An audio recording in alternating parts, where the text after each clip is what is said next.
இனிமையான நண்பர்களே, அன்புள்ளம் கொண்ட சொந்தங்களே, அனைவருக்கும் வணக்கம். திமுக கூட்டணியை விட்டு காங்கிரஸ் கட்சி வெளியேறப் போகிறதா என்பதை பற்றி இன்றைக்கு பல்வேறு செய்திகள் வந்து கொண்டிருக்கிறது. அவற்றை பற்றி இந்த காணொலியில் காண்போம். கிட்டத்தட்ட இந்தியா கூட்டணி வெற்றி பெற்று ஸ்டாலின் கூட பிரதமராகலாம், திருமாவளவன் பிரதமராகலாம், அரவிந்த் கெஜ்ரிவால் பிரதமராகலாம், ராகுல் காந்தி பிரதமராகலாம் என்று பிரதமர் பதவிக்கு ஏகப்பட்ட வேட்பாளர்கள் இந்தியா கூட்டணியில் இருந்தார்கள். அந்த இந்தியா கூட்டணியின் ஒரு அங்கமாகத்தான் தமிழகத்திலே திமுக, காங்கிரஸ், மதிமுக, விடுதலை சிறுத்தைகள், கம்யூனிஸ்ட் கட்சிகள் இன்னும் பலரெல்லாம் இணைந்து தேர்தலை சந்தித்தார்கள். நாடாளுமன்ற தேர்தலை. இந்த நாடாளுமன்ற தேர்தலில் 40 தொகுதிகளிலும் திமுக கூட்டணி வெற்றி பெற்றிருந்தாலும் கூட தற்பொழுது காங்கிரஸ் கட்சியினுடைய கூட்டத்தில் பேசிய காங்கிரஸ் கட்சியின் செல்வ பெருந்தகை, இன்னும் எவ்வளவு காலம் அடுத்தவர்களை நம்பிய தேர்தலை சந்திக்க போகிறோம், இன்னும் எவ்வளவு காலம் கூட்டணி வைத்து போட்டியிடப் போகிறோம், நாம் எப்பொழுது தனித்து போட்டியிட்டு வெல்லப் போகிறோம் என்று காங்கிரஸ் கட்சியிடம் காங்கிரஸ் தலைவர் செல்வ பெருந்தகை பேசியிருக்கிறார். இதை பார்த்துவிட்டு திமுக தலைவரும் மிகப்பெரிய அதிர்ச்சி அடைந்திருப்பார். ஏனென்றால் திமுகவிற்கு மிகப்பெரிய செல்வாக்கு இல்லை. ஏதோ குருடன் இட்ட கல் மாங்காய் மேல் பிடித்தது என்று கிராமத்திலே ஒரு பழமொழி சொல்வதைப் போல 40 தொகுதிகளில் வெற்றி பெற்று விட்டார்கள்.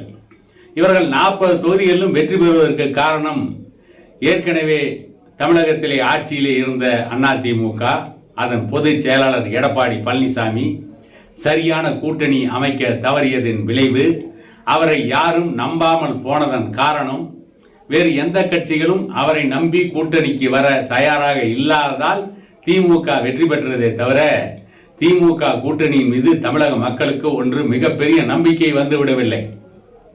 இப்படிப்பட்ட சூழ்நிலையில்தான் திமுகவுடைய செல்வாக்கு என்ன என்று தெரிந்து கொண்ட காங்கிரஸ் கட்சியின் தலைவர் செல்வ பெருந்தகை, ஏன் நாம் தனியாக போட்டியிடக் கூடாது என்று காங்கிரஸ் கட்சி கூட்டத்திலே பேசியிருக்கிறார். அவருக்கு மறுப்பு சொல்ல வந்த ஈரோடு சட்டமன்ற தொகுதியின் உறுப்பினர், முன்னாள் மத்திய அமைச்சர் ஈவி.கே. இளங்கோவன், ஏற்கனவே காங்கிரஸ் கட்சி தனித்து போட்டியிட்டு சிவகங்கை பாராளுமன்ற தொகுதியிலும் இன்னொரு பாராளுமன்ற தொகுதியிலும் 1 லட்சம் ஓட்டுகள் தான் வாங்கினோம், அத்தனை தொகுதிகளிலும் காங்கிரசுக்கு டெபாசிட் போனது. ஆனால் இன்றைக்கு திமுகவோடு கூட்டணி வைத்திருப்பதால் தான் 40 தொகுதிகளில் திமுக கூட்டணி வெற்றி பெற்றிருக்கிறது.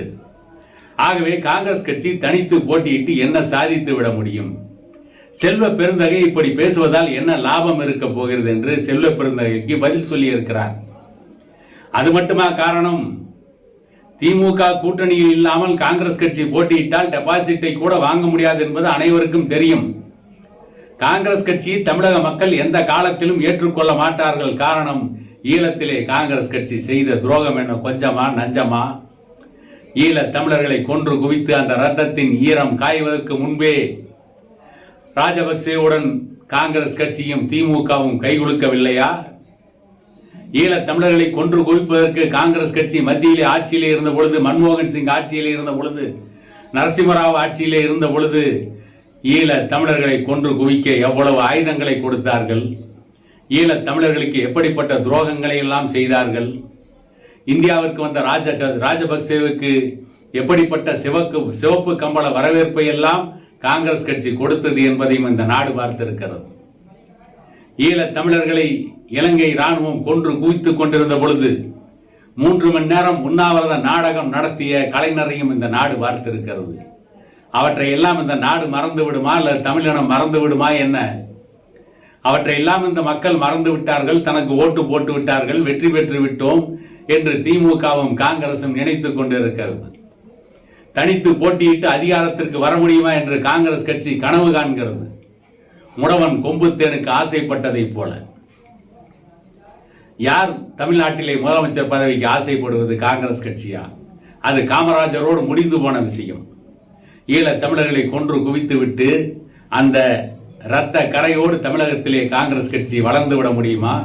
தனித்து போட்டியிட்டு வெற்றி பெற்று விட முடியுமா என்பதெல்லாம் செல்வ பெருந்தகையை கேள்வி கேட்டுக்கொள்ள வேண்டும். அவருக்குள்ளாகவே அவருடைய மனச்சாட்சியை கேள்வி கேட்க வேண்டும்.